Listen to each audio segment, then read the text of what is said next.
Aries sun, Sag moon, Cancer rising. Please do me. Or do me, please. Yo, you actually have a lot of fire. Fire on your sun, fire on your moon, and then your rising. Like, the rising constitutes, like, a fire element. So it's like you have water on your fire placement. But that is actually my moon sign. So I actually know a lot about this moon sign energy. So, like, the moon, like I already stated, it represents, like, the home life. So it represents, like, your family. It represents, like, your bloodline, your lineage. It represents your third eye, so your sixth sense. It represents, like, pretty much extrasensory perception. But now having your moon sign, like your third eye, so think about it, like whatever sign you have the moon in, it will pretty much tell you the type of lens in which you view, like, your third, like, from your sixth sense.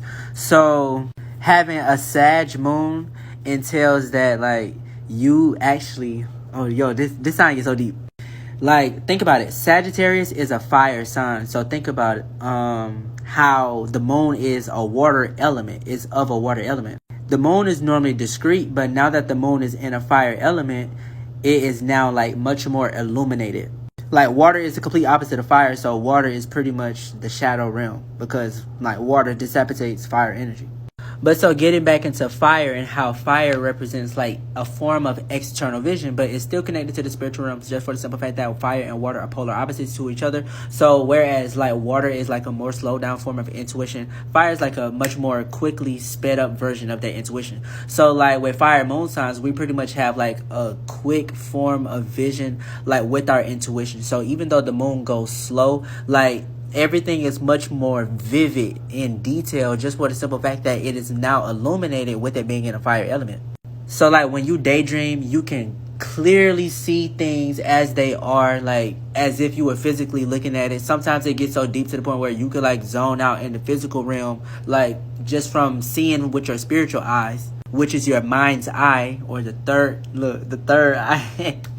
Or actually the first eye, because you're a spirit being first, and you're not, like I said in my bio, you're a spirit being first. Like, you're a spirit being first and not this physical body first. This physical body came after the spirit. And I just saw 222.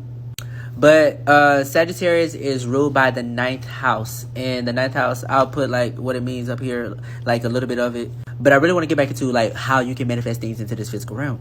So just for the simple fact that you can envision something, you can cause it to materialize into the physical plane. So think about how the sun stimulates, like, the growth in plants. Now that fire has radiated itself into the soil, it's literally like sperm. It has caused this to now form this. So you can literally manifest instantly, just for the simple fact that you are viewing it directly.